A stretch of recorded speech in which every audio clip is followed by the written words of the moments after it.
que vous sentiriez de creuser dans la roche millimètre par millimètre avec un burin?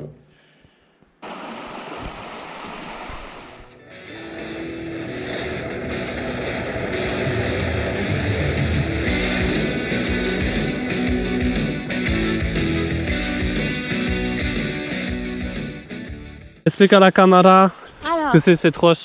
C'est de la roche volcanique. Parce qu'au début, Andrew il m'avait dit ah, la Cappadoce c'est volcanique. Je lui ai dit mais non, bien sûr que non. Et en fait, espèce d'ignare. En fait, si. En fait, il avait raison. Parce que du coup, il y a eu des Et la Solène s'est rendu compte qu'elle n'avait pas tout le temps raison. Voilà. It was a shock.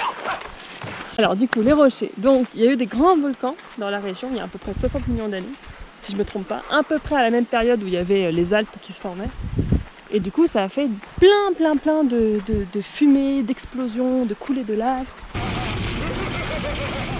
Et c'était des laves comme les mains de Solène en témoignent. C'était un volcanisme qui se disait alcalin, c'est-à-dire un volcanisme avec énormément de silice dedans.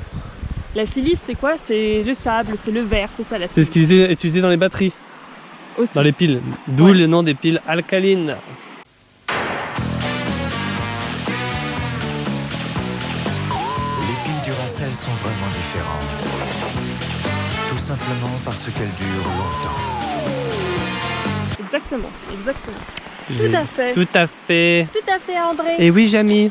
Alors, après, je pourrais pas expliquer vraiment le pourquoi du comment, mais en tout cas, les laves alcalines siliceuses sont t'es géologue ou t'es pas géologue? sont très denses, elles sont très pâteuses, c'est vraiment des comme ça. C'est pas fluide et liquide comme... Et je sais pas pourquoi. Si, parce que ça dépend du type de volcanisme. Et là, c'était un volcanisme intracontinental, parce que c'était une collision entre deux continents. Et donc, ça a produit préférentiellement ce type de magmatisme. C'est juste la collision qui a provoqué la sortie du magma, en fait. Parce que du coup, ça crée des conditions de température et de pression particulières qui, du coup, amènent certains minéraux à fondre plus que d'autres. Et du coup, ça modifie la composition chimique du magma, la composition minéralogique. Et c'est pour ça donc ça fait un truc très genre dentifrice, quoi, pâteux. Voilà, exactement. Ok. Et du coup, ça fait quand ça remonte le long de la cheminée volcanique, ça fait des bouchons, quoi. Ça bouchonne parce que ça se refroidit en route. Et après, il y a la pression qui arrive et du coup, ça fait des énormes explosions avec des nuages de cendres. Ouais. C'est pour ça que la Cappadoce, c'est énormément de cendres volcaniques. Mais c'est quoi le rapport avec ça, là, ces roches-là là? Bah ça, c'est une coulée de lave pour le coup. Ce n'est pas, Mais du coup, de la poussière, c'est de la vraie lave qui s'est vraiment écoulée en mode Ah d'accord. comme ça. Et comment ça se fait que les parois sont aussi verticales? Parce que si ça a été creusé par une rivière, normalement ça devrait prendre la forme d'une vallée plutôt que de...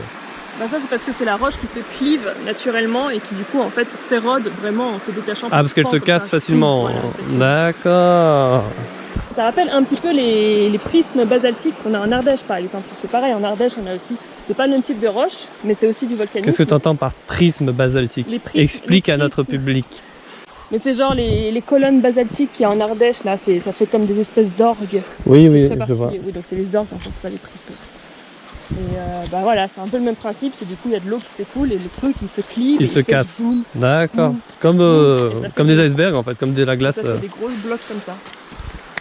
Et on voit que c'est de la roche qui est assez pâle, assez claire, parce que justement elle est pleine de minéraux alcalins. Ah, mais là-haut, là, sur les parois, elle est pas claire, elle est rougeâtre. Elle est rougeâtre. Comment expliques-tu ça? Il y a peut-être des éléments un peu ferrugineux, un peu des oxydes de fer, etc. Et il faut aussi se méfier de ce qu'on voit en surface de la roche, c'est ce qu'on appelle la patine. En fait, c'est pas forcément représentatif de la roche en elle-même, c'est juste ce qui se dépose en surface, le lichen, les phénomènes de... Ouais, mais ça s'est pas déposé au sol là. De l'eau. Hein? Enfin bref, je vais arrêter de t'embêter. Ok. Voilà. Et ils ont quand même réussi à creuser dedans. Et ça, j'avoue, c'est un peu mystérieux. Parce que cette roche-là, en opposition aux espèces de bites qu'il y avait avant, qui étaient plutôt de la poussière, un dépôt, un amas de poussière, c'est ça? Ouais, de cendres. Ouais, de cendres.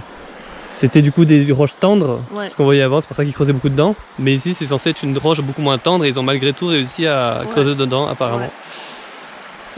Mais bon. Bah écoute, Jamy, merci beaucoup pour cette explication. Mais de rien, avec grand plaisir. Et là, comme vous pouvez le voir sur ce panneau, en anglais, en dessous, il y a marqué church de partout.